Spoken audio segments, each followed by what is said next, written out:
Hello, welcome back. It is I, Wizardix, and here we are to play the Great Ace Attorney Chronicles. The last time that we played, we started this third episode about, well, oh no, things in England, in London. I don't really know, but what we know is that we'll have to fight against the Grim Reaper. Who knows what will happen? And also that we have now a sugar daddy. But that's only a detail, so whatever. Okay, so it's 10 AM and we're at the Old Bailey courtroom.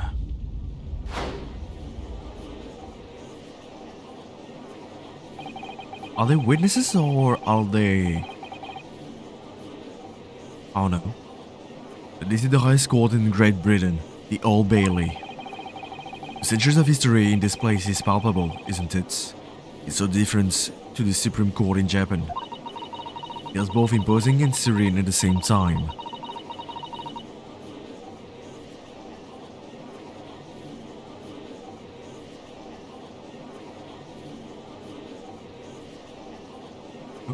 It feels... yeah. Redundant, yeah. Whatever the country determining a person's guilt or innocence is always a solemn affair.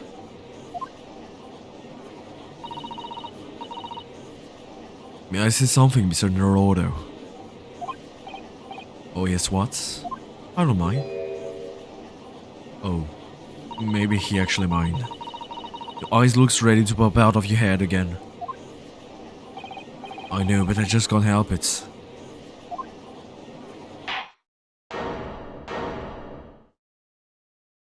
Oh, looks different.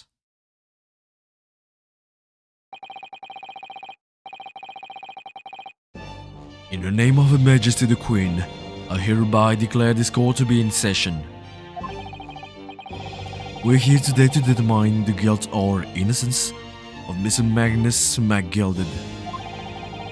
I now call upon the counsels for prosecution and defense to declare their willingness to proceed. Ooh, the prosecution is fully prepared. That must be the Reaper of the Bailey. Here he does look fully prepared to dispatch his next poor victim, the Underworld. Counsel for the defense, you appear to be Eastern. You speak English? Oh yes, of course, sorry. He asked if the defense was ready. I couldn't be further from ready if I tried. He's so cool. Also have blue eyes. Oh. His eyes please me, Nipponese. Shroud your fear, your doubts, your trepidation. They run wild, clinging to some phantom notion of courage. The quintessential look of a sacrificial lamb. A cold shiver just ran down my spine, all the way to the tips of my toes. Now, Mr. McGilded. Yes, my lord. He's been accused of murder, a capital offense. He'll be sent to the gallows if found guilty. Are you quite sure you wish to entrust your defense to this foreigner? Is that what I think it is? I think it's not. As I've always said, my lord, it is a grand thing to give opportunities to the young. Even if the fella is a student from some little island off in the far sea. It is not a British way to ignore the dangers to yourself and give those less fortunate a fair chance. Chance? I like to think that acts of chivalry do the great British Empire proud. What a fine gentleman. It's not my daddy for nothing. Are those people the jury? Or... I don't know. It seems that everyone in the public gallery is firmly behind Mr. McGilded. That's definitely welcome news, and he certainly has a way with words. I'm surprised he couldn't convince anyone to defend him.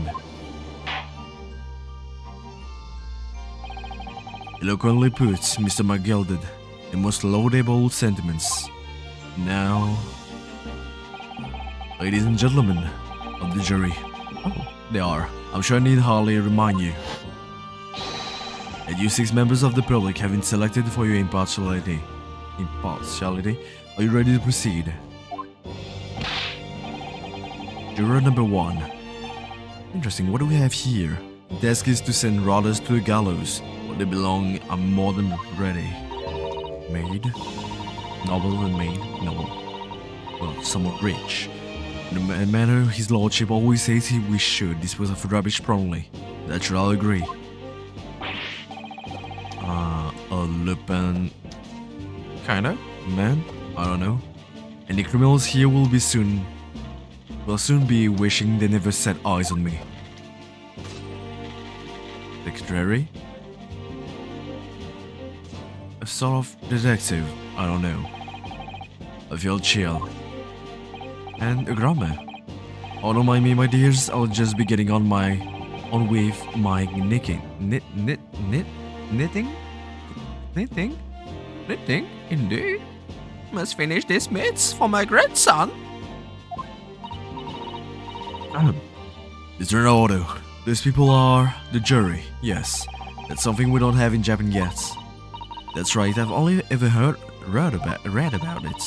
But here in Great Britain, the court's final verdict depends on the opinions of these 6 jurors. The judge passes the sentence according to the law, but the jurors determine guilt based on common sense. The defendant is ultimately judged from 2 completely different points of view. How exactly do the jurors give their verdicts? That I don't know, but I'm sure it will become clear as the trial progresses. Yes, I guess. Prosecutor Van Six. Can I call you a Reaper? Please? My lord. It's been a number of years since we've seen you here in the courtroom. I thought you'd renounce your fame. I'm known as the Reaper of the Bailey, my lord. Infamy rather than the fame, I would say. Hey, honestly, you look so good. Can you be my daddy? But yes, 5 years have passed since I last spread my wings in this capacity. So what brings you back? Is there some change of circumstance of which the court should be aware?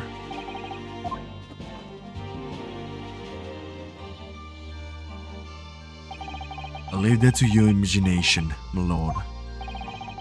The Reaper has been out of action for 5 years. What do you have to choose today, of all days, to make a comeback?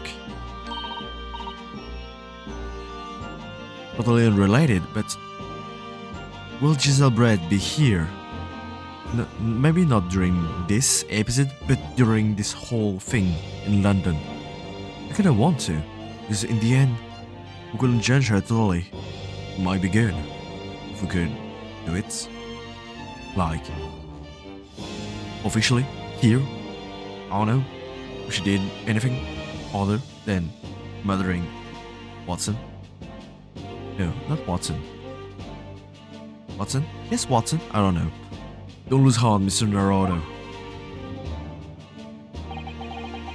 As you wish, sir. The court nevertheless welcomes your return.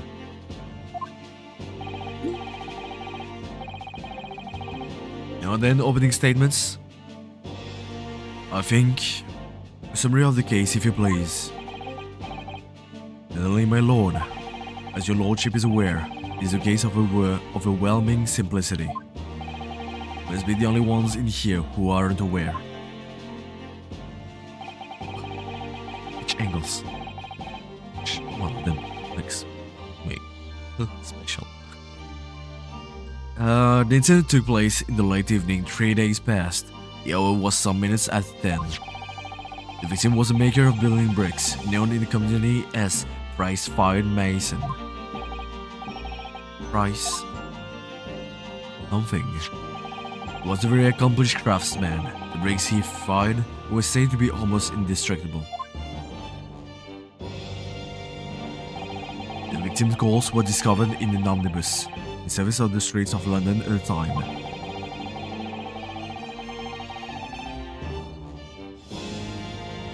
The dagger that had been thrust into the victim's abdomen is believed to be the ultimate cause of death. Here is the autopsy report from the investigating medical officer at Scotland Yard. Thank you, Consul. I shall accept that and the photograph as evidence. Thank you. And thank you. And one further item of evidence. The prosecution wishes to submit these as well. These are... Is that blood, Consul? Yes, my lord. These by policemen who arrived at the scene. These gold-soaked gloves, taken from the hands of the accused when he was arrested. Mr. McGilly's clothes had blood on them.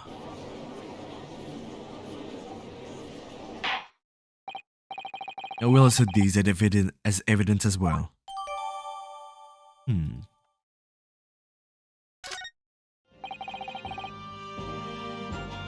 How do I get to do this? I'm back to the economy before I've even started. Continuing. According to the driver of the omnibus, there were only 2 passengers traveling inside his vehicle at the time. Only 2. Obviously, one of those passengers was the deceased brickmaker, Mr. Mason. The other? Slowly but effective. Was the accused, Magnus McGilded.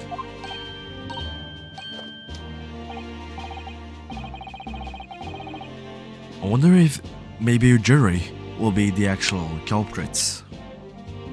If it's not Mr. McGilded. Well, rather damning circumstances to say the least. Defendant, what say you? Well, of course I have no recollection of such a thing. Mr. McGilded. Be sure I rode the omnibus that evening. Whenever I'm in the carriage, I'm thinking with a fierce tiredness, and I always succumb to it. You're claiming to have been asleep. It's the motion of the carriage, my lord. Leaning so it is, and when I open my eyes again,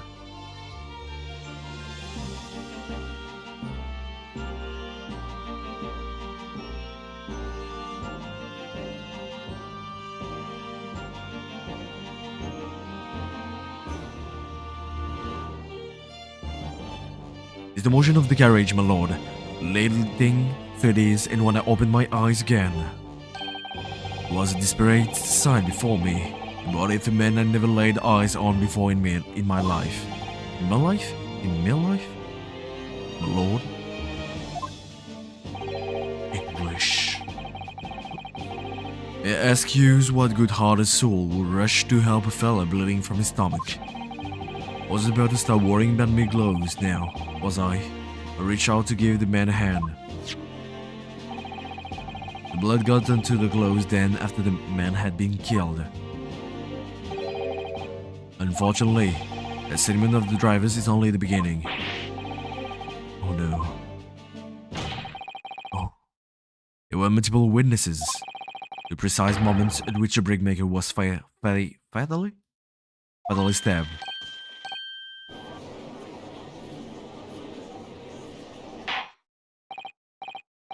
Order. Order. Order? The killing took place, only the victim and the accused were inside the carriage. They were witnesses to the crime. This is not just a case of compelling evidence. It's the nail in the coffin for the accused.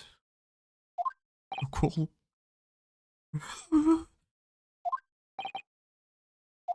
Hey, nobody can say that he's not cool. That's a fact. A known fact that can't be denied by anyone. Thank you, Consul. The circumstances of the crime have been made quite clear. I think we'll hear testimony from these witnesses, first of all. Your wish is my command. Bailiff, bring the witnesses in at once.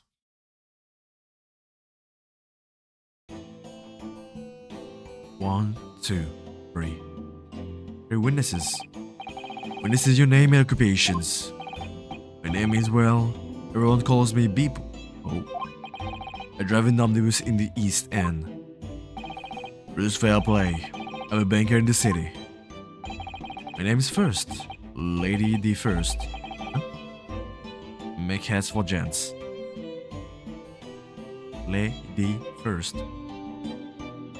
Okay, got it. My name is First. Lady First. Make hats for gents. Let's begin by confirming the facts.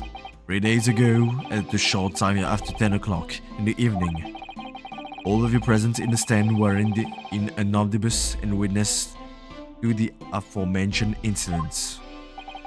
Is that correct? Yes, sir. Quite right. Yes, sir, that's right, sir. Very well then, let us proceed to your formal testimonies, please. Each of you will tell the court precisely what you saw. Witness testimony. Okay, let's see what we can do with this. Or maybe first, we should look at that. Okay, Rice, fire mason male, rich brickmaker. Okay, timing cause of death. Between 10 p.m. and 11 p.m., stabbed once in the abdomen with a knife while journeying in the omnibus. Died due to internal hemorrhaging resulting from the trauma. Okay, simple and effective.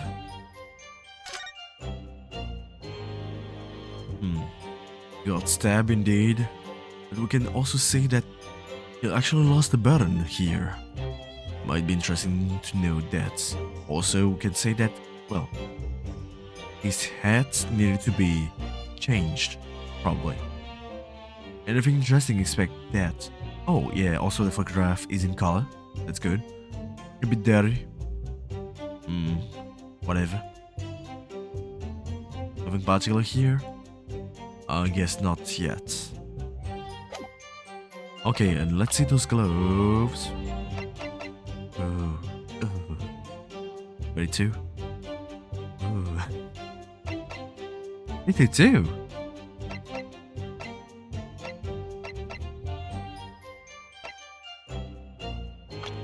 Anyway, those gloves maybe. You can clearly see blood here. This is definitely blood, isn't it? Not the most pleasant sight to be confronted with on the first day in London. But nothing will come of grumbling now. No, by the way, is Mr. my gilded right-handed? Yes, I believe so. Was sewing with a coin in his right hand a little earlier. A pity. If only he'd been left-handed.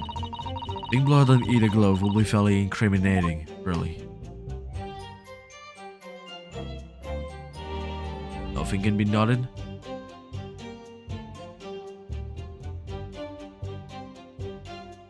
What's weird is how the blood is only here, at this part of the hand. That's the only weird thing, and that will mean that you actually probably have... The problem is, here, that we don't have any blood on the knife here. But we do have blood on the gloves. Isn't that weird? If you wield a knife right-handed, right? You should have blood on your left hand if you want to remove the knife. Not right, because, well, the hand is on the knife already. That's the first thing.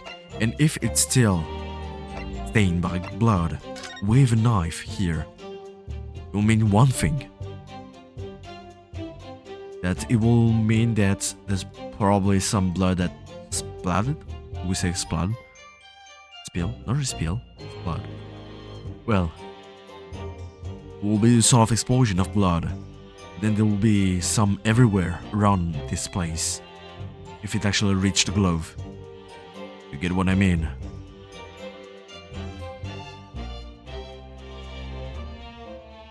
Well, it's also a red handle, so maybe I'm wrong.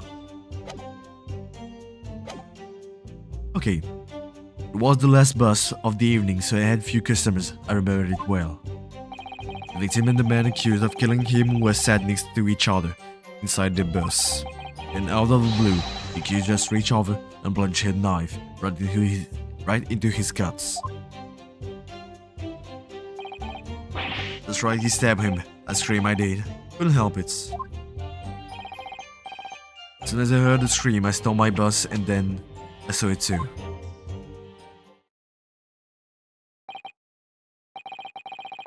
An ambiguous testimony, I must say. Exactly, my lord. This man witnessed the incidents in the omnibus with their own eyes. I'd like to ask a question, if I may. Yes, Consul? Well, this testimony makes absolutely no sense to me whatsoever. Why not? Why not? Let me think. Why were they watching inside another omnibus to begin with? The omnibus took place inside a moving carriage, didn't it? As has been clearly stated from the outset, yes. Well, in that case, how could those two witnesses possibly have seen what happened? There's no way they could have seen inside the moving carriage.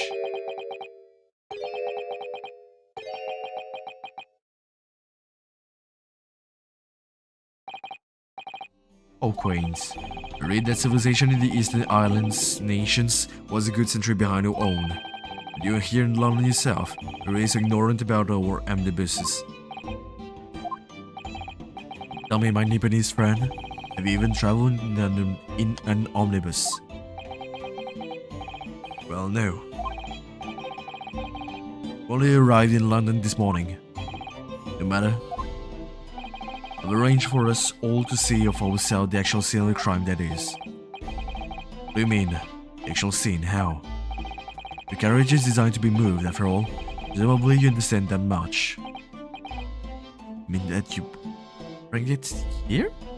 Going to bring it here? The omnibus in which the bloody crime took place is here today, in this very building. Here? The entire carriage. Bailiff?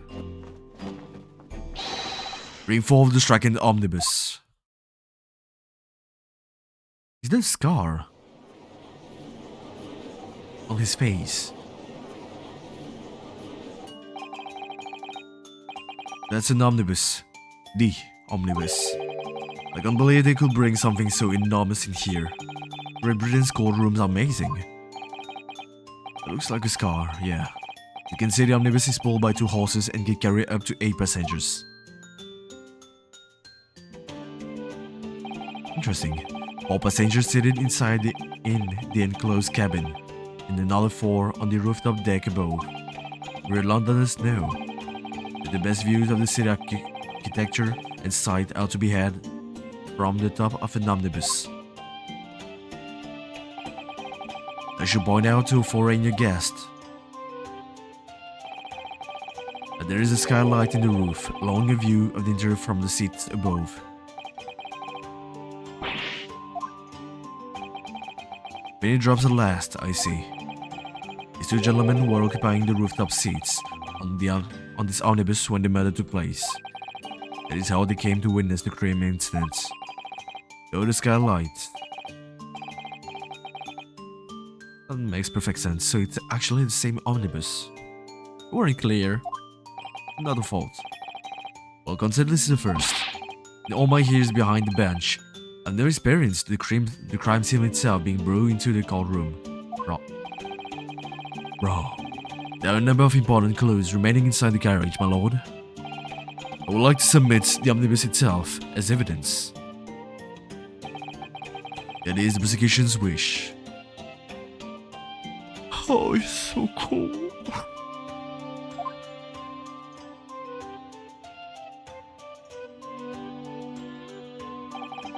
Very well, I see no reason why not.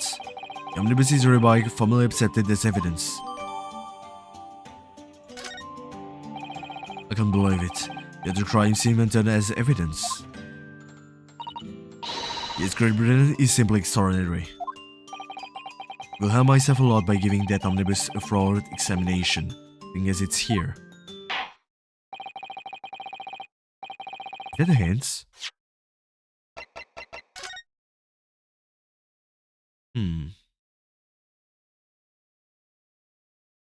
Phoenix Wright Omnibus 418.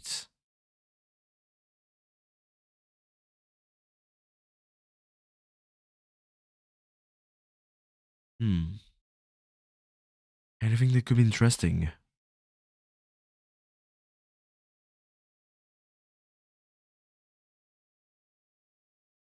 Hmm. Wheels, maybe?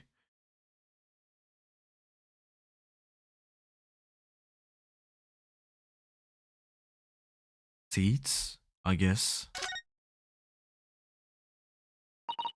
Oh, we can see the crime scene. So this is the roof deck of the omnibus. Must have a wonderful view of London Street from up here. The people sit all the way up here on the bitter wings winter nights with the cold air rushing past them. They have to pay money to do so.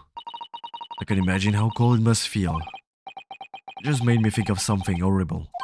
Can you imagine being dragged around the city in freezing cold as a punishment? Perhaps that is the real price you pay to stay out late.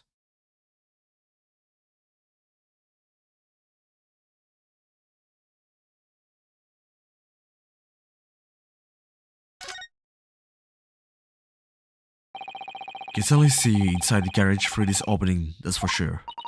Yes, and there's a lamp in the enclosed cabin. I'm sure the witnesses will have been able to see quite clearly. That's not good for us.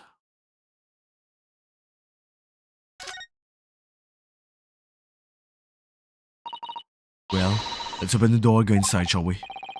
It's enough of murder.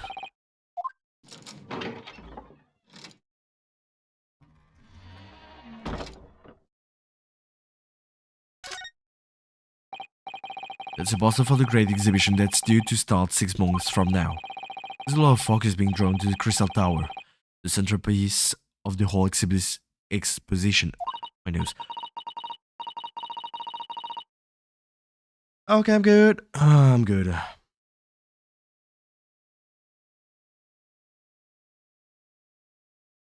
Crystal Tower, it's under construction already, I believe. People all over London must be facing with excitement the prospect of such a grand event. It's been a while since we don't have any new grand exhibition. Great grand? I don't remember. Great exhibition. It's due to start simulcast. Yeah. Same thing. Interesting. So, here we can see some blood. There's blood that's soaked into the seat. The victims, obviously. That seat will be clearly visible from the roof deck. There is step somebody in full view of the other passengers like that, I wonder. Well, it was after dark. There was a lamp on in here. Perhaps the culprit couldn't see anything outside from the skylight. Show you where you look at it. It doesn't seem like it was a planned attack.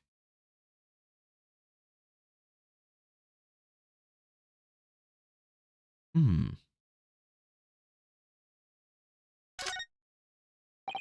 What's that? This it has a handle, it seems.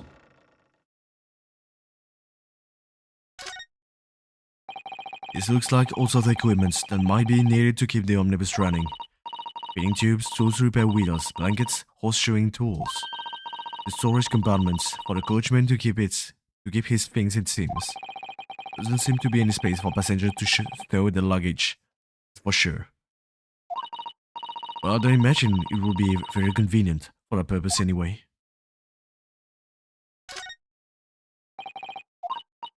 Okay, same thing. Something hidden under here? No. Well, I guess the bits. Or maybe I missed something. Door. Pasta. Window.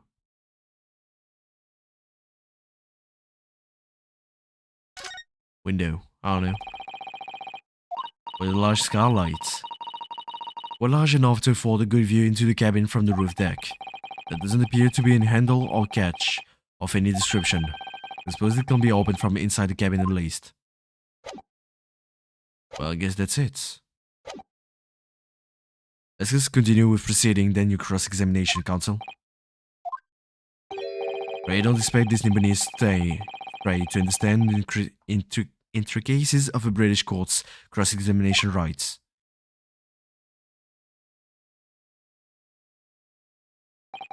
Alright, my first cross-examination in British courts. Focus, Rinosuke. Focus.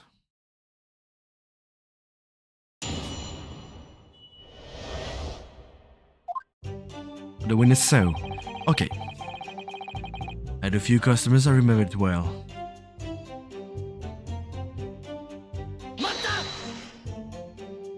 Okay, yes, I think it was some time after 10, wasn't it?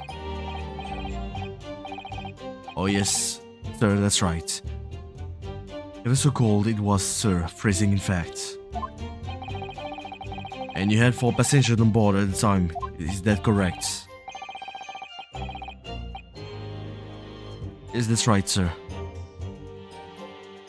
Not all traveling in the same parts of the bus.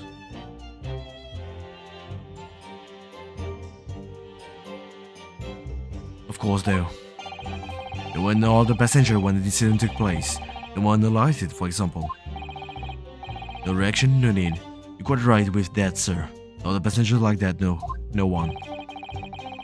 The body fled the scene of the crime then. I have to say the boss insists on its running.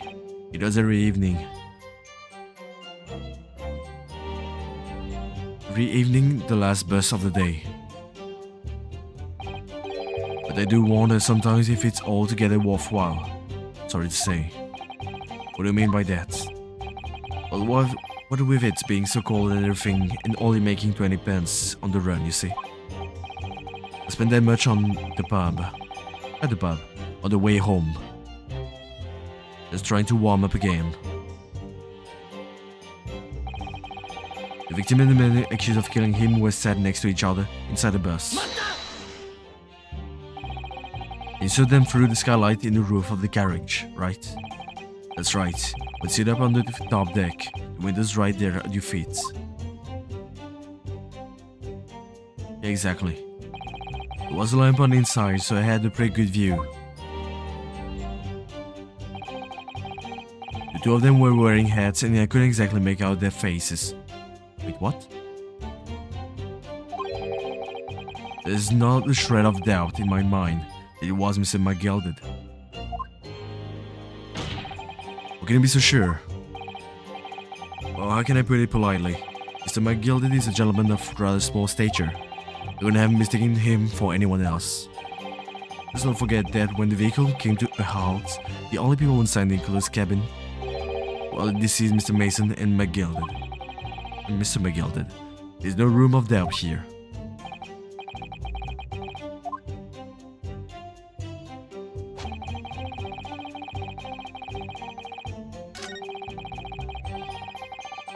Next to each other, yeah, indeed. It's pretty hard to find something to say about this. You actually saw the exact moment it happened. Think. Did I really testify on that? Why, are fair dinkum, hard-working city bankers not considered trustworthy these days? Oh no. I don't mean that. It's no good, I've already got his back up. Perhaps you could just tell us what you saw in a little more detail, that's, my lord. Rule number 3, what's the meaning of this? Your mind is up, my lord, completely and utterly made up. Made up about what? I don't like the stinking rich, never have. Always up to something or other that they shouldn't be, every one of them. And the leprechaun of a man is no exception. I can't fool me.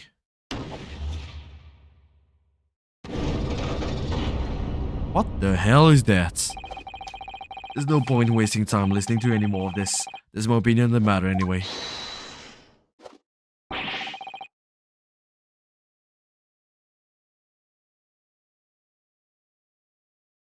It's precisely what I was about to say.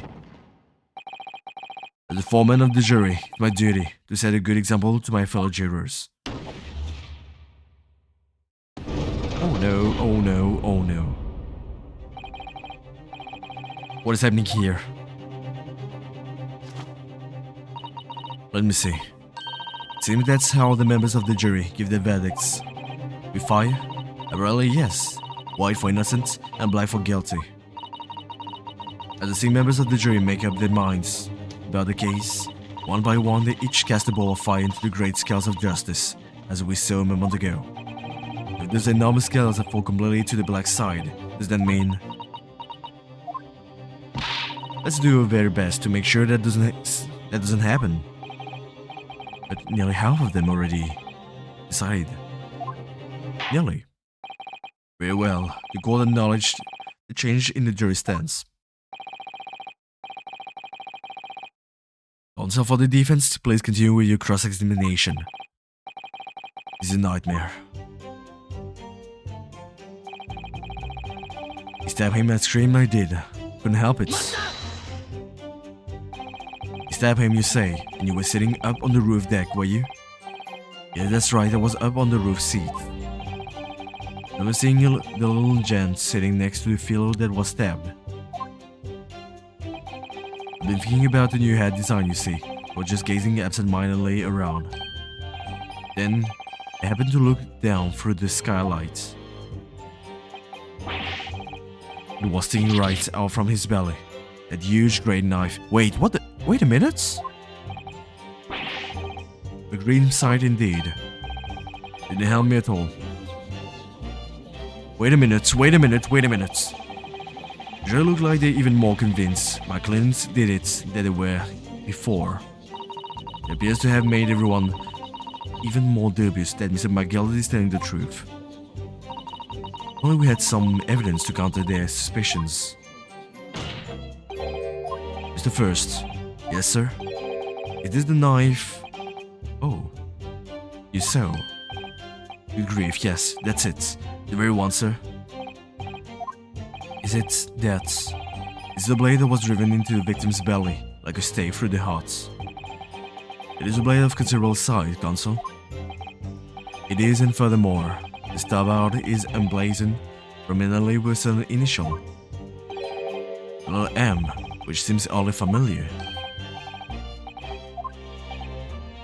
M for Magnus, perhaps, or McGill, possibly. Take your pick.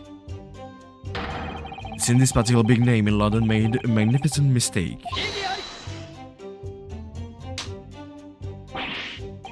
There are M's everywhere. Yes, like in Mason. This blaze is far too extravagant for a poor brickmaker to have owned. No, this weapon of murder almost certainly belongs to the accused. The conclusive is certainly compelling, Counsel. My lord, if you'll forgive the interruption. Juror number 2, go on. Mr. McGill is a pillar of society and a gentleman. A gentleman's word should be sacrosanct. However, those of us in service know we must have said hard truths. What are you about to do? Dispose of the rubbish. So only one more flame and we're finished already. I don't wish to commit offense, but I do like to eradicate all traces of filth and grim.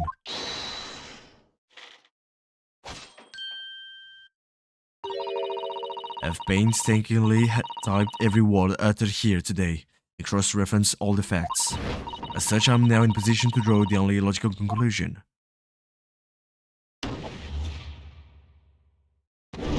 Isn't it already too late, or do they need to be all have the same votes?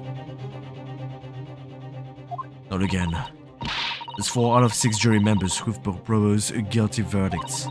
There are only 2 left. We had it. Every time I press the witness for more information, just make the situation worse. Nevertheless, what we need more than anything at the moment is more information. We're still very much in the dark. I suppose I just have to keep pressing the witnesses, knowing that more sparks may well fly. Mustn't give up hope that we'll uncover something that will give us a way to fight back. I already discovered something, actually. I can't give up. I just need to keep calm and listen to the witnesses' statements again. As soon as I heard the scream, I stopped my bus, and I saw it too. Okay. Here's my main point here. If they were seated here... What do I see? Oh no, they can clearly see the blood stain. Well, not only the blood stain, but... They'll see it here, yeah. Well, I guess... Okay, they were both here. My bad. I thought they were seated in the other direction. Like there. But it seems that the answer is no. Simply.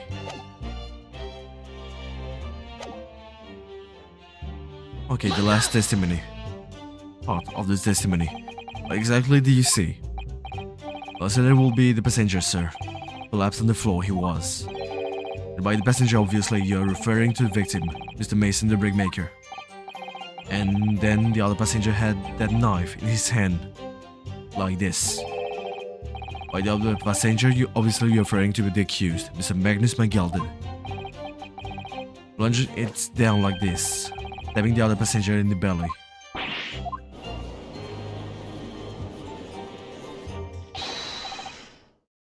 Another wish to speak. Oh no. A Pacron. No, don't do it. A Pacron. As the master of the London Guild of Coachmen, the idea of a murder being committed in one of the city's carriages is utterly abhorrent to me. It wouldn't be right to make his decision before hearing all the facts though, I say to myself. I've heard enough now. The horse has bolted, as they say. Just keep it on my mind a little... So Blaze, the finish is in sight. Grandma, please. Help me. Bebo is a long-standing member of the guild and trusts what the man says. Thank you, sir. You're too kind, sir. He's too unkind, sir. Which now means that 5 jurors agreed to condemn this man.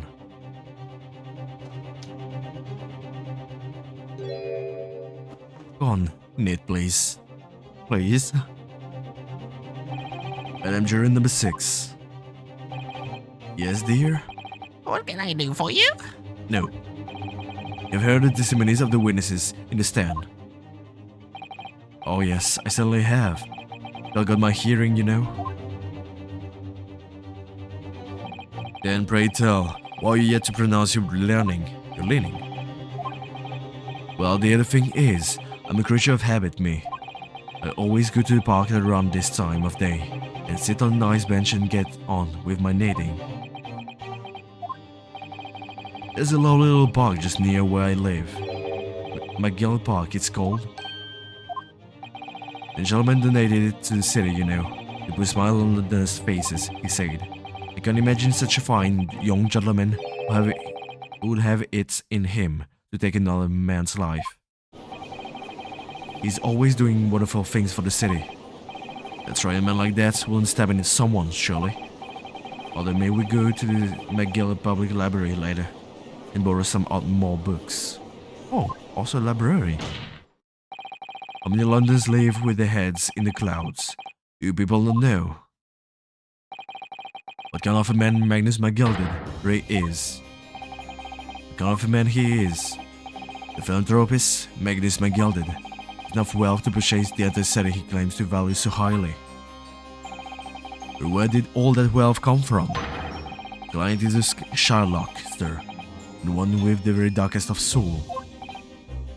What? On the crows. McGill lends money at extortionate rates of interest, but his victims have no hope of repaying him. In default, he takes possession of everything they own. He's a vulture that preys on the weak.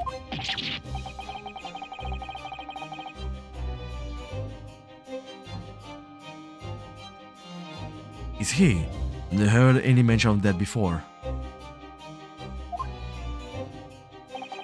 Vacancies haven't deserted you, I'm sure, madam. Has this thought not crossed your mind? The man wealthy enough to buy London in its entirety and have a carriage of his own. Oh. What possible reason could this man have had to make use of a public omnibus service? You're not saying that. The victim, a poor brickmaker, next to nothing to his name save considerable financial liability. It will come as no surprise that his creditor was the accused, Magnus McGilded. Let it also be known that the very day Mr. Mason was killed was the final repayment date for his debts. Oh. Good gracious. The brickmaker was destitute. He had lost his house. He had not a shilling with which to repay his debts. And in the end, this pitiful soul had the very last thing he owned taken from him, his life. But the merciless philanthropist pretender, Magnus McGilded. Oh, I see. Indeed. Fair enough. I don't believe it. I might add something briefly. You claim that the victim had been lent money by Mr. McGilded. Where is the evidence to support your claim?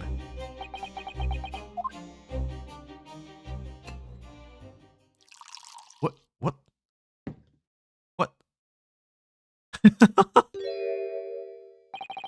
Pray forgive the discordancy of feeling my hallowed callous in a court of law. That is, Lord Van Ziek's hallowed callous. Could this be considered acceptable? But I found myself in unexpectedly good humor. I had heard ladies from the Far East could show great courage, but I didn't expect to experience it myself. As judicial assistant to the defense, I'm simply doing my job. For a petty display of courage is in vain. That is the debtor's ledger, which details all monies loaned by the accused. You'll find the victim's name clearly recorded inside.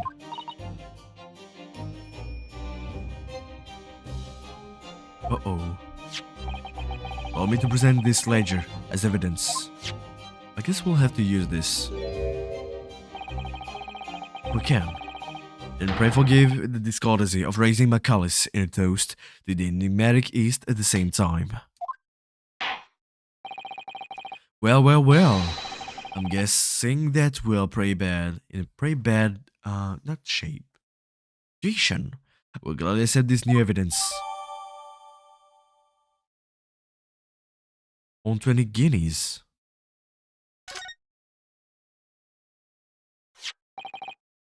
Yes, 20 guineas. The victim owned a considerable sum.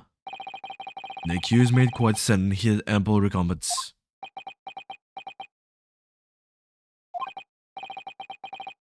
Well, it would seem I've had the wool pulled over my eyes. Regrettably, madam, that is the modus operandi of the accused. It's such a pretty little park, too. What a scoundrel. Oh no. Still. Maybe it's all for the best. Wait a minute. Let's think about this. I don't stand for nonsense.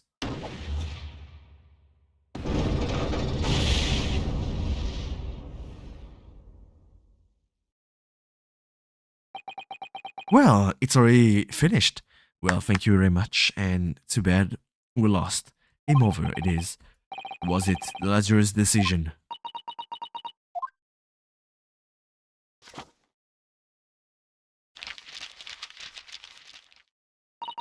Oh, according to this encyclopedia of British law, when all members of the jury have concluded that the defendant is guilty, all proceedings are suspended, and the presiding judge will deliver the final verdict and sentence. That's what it says here. The final verdict already. It's over then. There's a footnote though.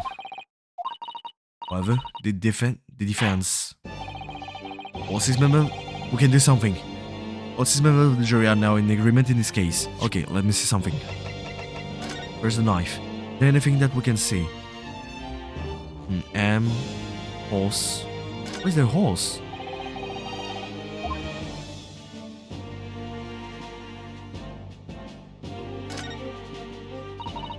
The body's the sheet, isn't it? Oh, you're right, Mr. Naruto. Oh, sorry, yes. I just don't really like blades. Those don't seem like the words of a man with a large katana slung from his waist. That's not a blade, that's Kazuma's soul.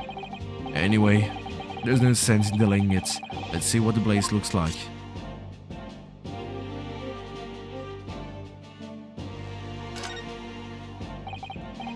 It looks a lot like blood. Well, it is blood. The victims. An Englishman's blood looks a lot like a Japanese man's blood. You think it wouldn't? It's just that we only just arrived here in Great Britain, finding it a little hard to adjust. I don't understand.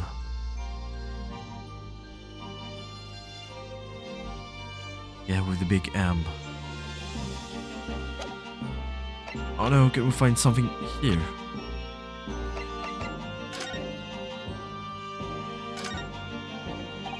This portfolio must contain all sorts of secrets of London gentry.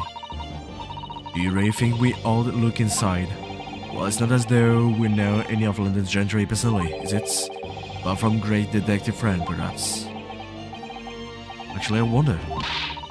I assure you, we will not find Mr. Sholmes' names inside. Well, let's see what we find.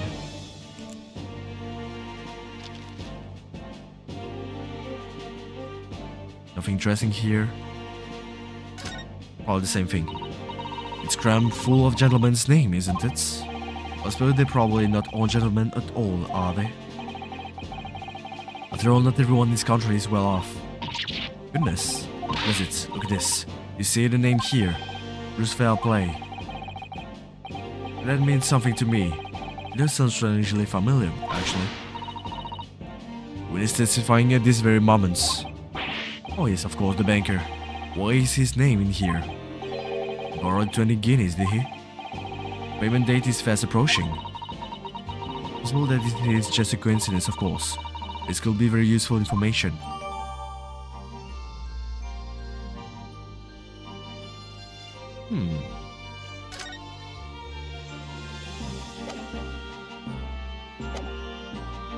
Okay. What can we do in this situation? Allow me to convey my respect for you, Swifts, and righteous decision. According to the laws of this country, I will now conclude the trial. What can we do now? We lost before even we started it. I guess... if you want to know more about this, you'll have to wait next week. Because unfortunately, we have to stop here. As always, thank you for watching. And I guess we didn't have enough information. It should be alright. Let's see how we can find, well, a lead, a path, resolution, something like that. From here, maybe with this footnote. In any case, thank you for watching. I hope you liked it. I'm glad that you watched. As always, have a good day, a good night, or whatever, and see you next time. Bye. Repair may be really cool, but what can we do now? Guess the only way will be to find who the actual murderer. Problem is, all those witnesses are actually, well, all those testimonies from the witnesses is solid. It's hard to find a lie in there. Oh no. Guess we'll find out. I'll leave Naruhodo do the thing. Ciao.